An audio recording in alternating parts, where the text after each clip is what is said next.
Hi friends, today we are going to discuss negotiation skills.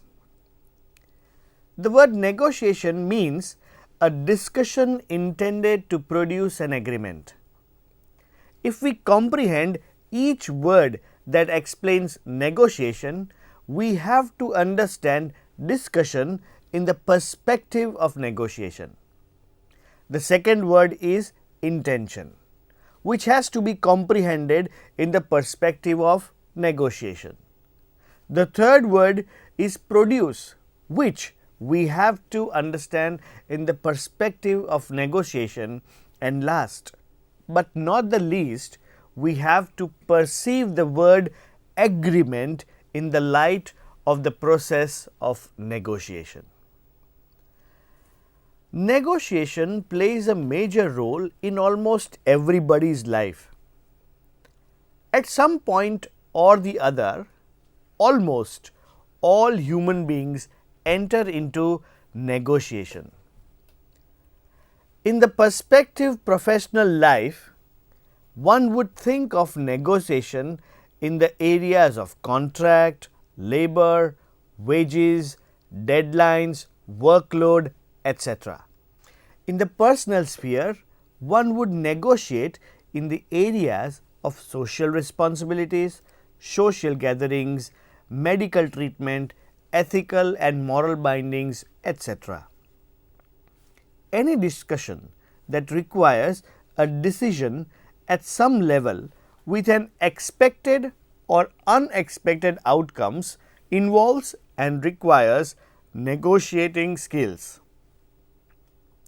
I would like to give you a clear picture by describing a few situations in which negotiation takes place and either or both parties in negotiations win.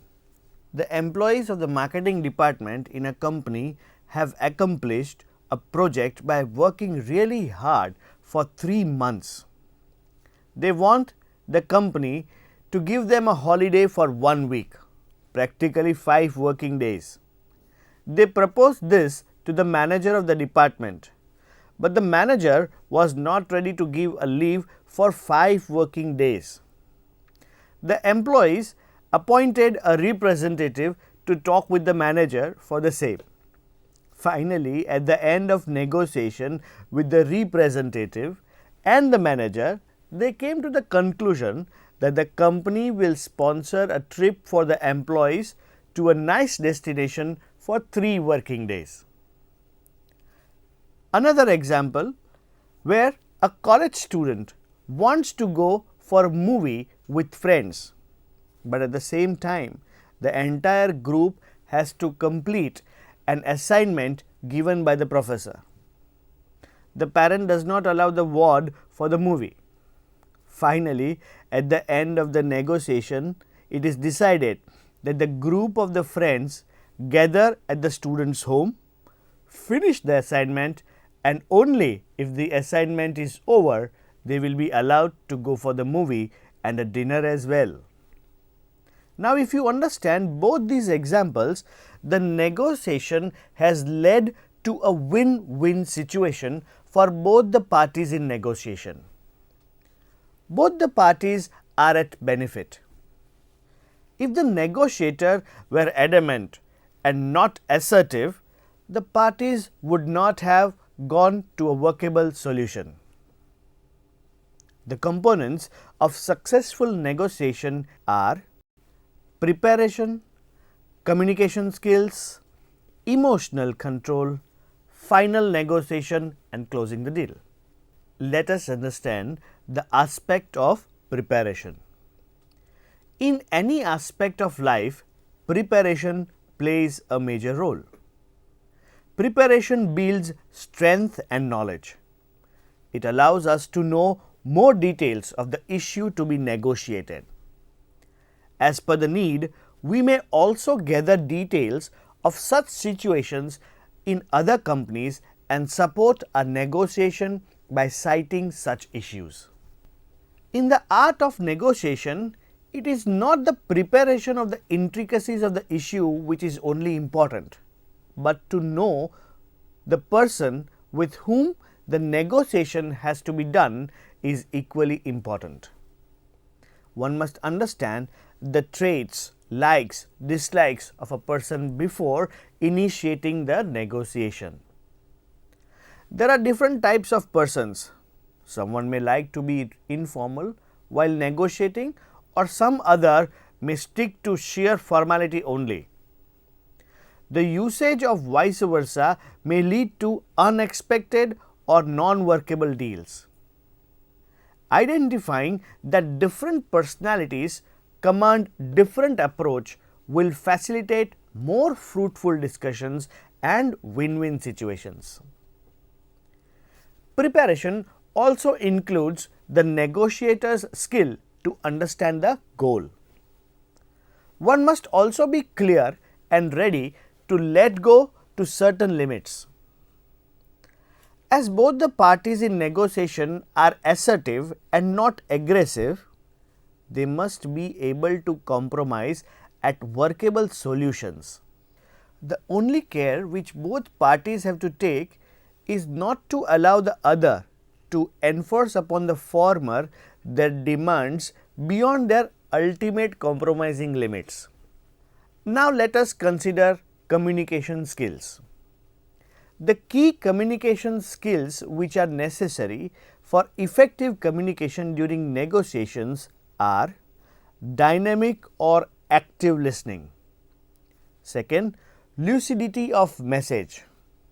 Third, non-verbal approach. Let us understand these aspects of communication in detail. Dynamic or active listening means not missing any message that comes to you, and at the same time making sure that your message to the negotiating party is clear and unambiguous. To improve dynamic or active listening, one must be aware of barriers to the same. There are several barriers to active listening. They can be classified in two groups: internal barrier and external barrier. Internal barrier means the state of the mind of the negotiator. He should be composed and his mind should not be wandering on any other issues other than that being negotiated. The examples of internal barrier are: one may think of the movie that night, the tickets of which are in his pocket, or one may also be preoccupied with the work pressure in the office.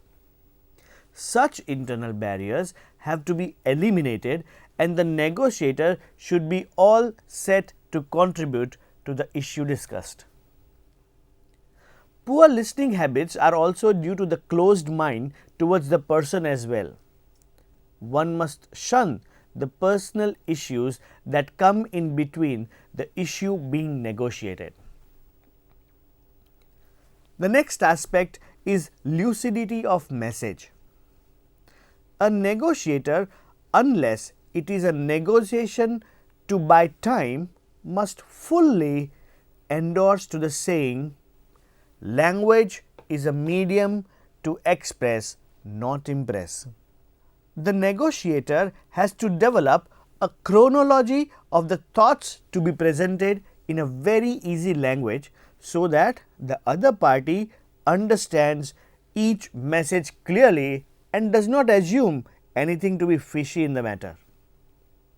If by chance one comes across ambiguous messages, one can ask questions or clarifications of the point presented.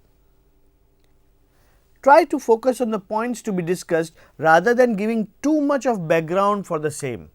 A lengthy point will lose the focus on the issue. Use jargons only when necessary. Keep responses that are short and just answers to the questions. Avoid interesting but irrelevant points. Digressive conversations waste time, and the main point has to be presented repeatedly every time when such sidebar conversations crops up. Be ready to devote time. because sometimes the negotiation meeting will be longer than expected. You must be ready to accept unwanted and surprising results if you are too hasty. The next aspect is the non-verbal approach of communication. Researches after researches have proved that 90% of the effectiveness of communication is its non-verbal aspect. The non-verbal aspect comprises body language, paralanguage, gestures and facial expressions. The correct body posture, correct intonation and the correct eye contact deliver the best result. It is important, however, for the negotiator to be aware of the exceptions of body language as well. As for example, if the person is sitting with the arms folded, the copybook definition of the same would be that the person is a little unapproachable and is restricting or resisting participation. But exceptionally, the person would have folded arms because the air conditioner in the room shoots the cool air directly on the person and he or she resists the cold by such body posture. The next aspect is emotional control. The very concept of negotiation comprises situations that we may be weak in handling.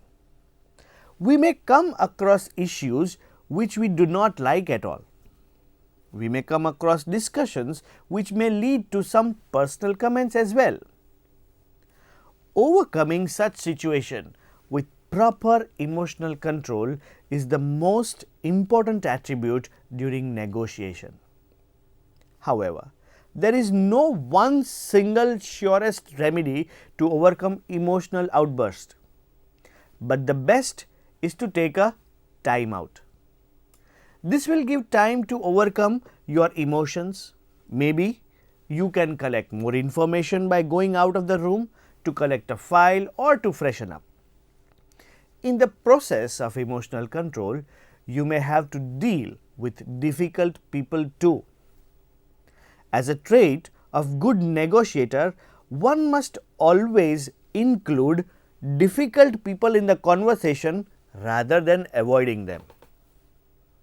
The next and the most crucial aspect is final negotiations or closing the deal. A negotiation may not always reach conclusions or win-win situations. It may be either agreeable or vice versa. However, if the negotiation is not postponed to further discussions before adjourning the meeting, a quick revision of the terms and conditions is necessary.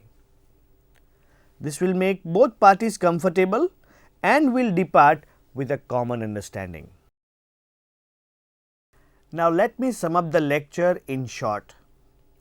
A good preparation, effective communication skill, proper control of emotions and closing of the deal with the revision of the points will lead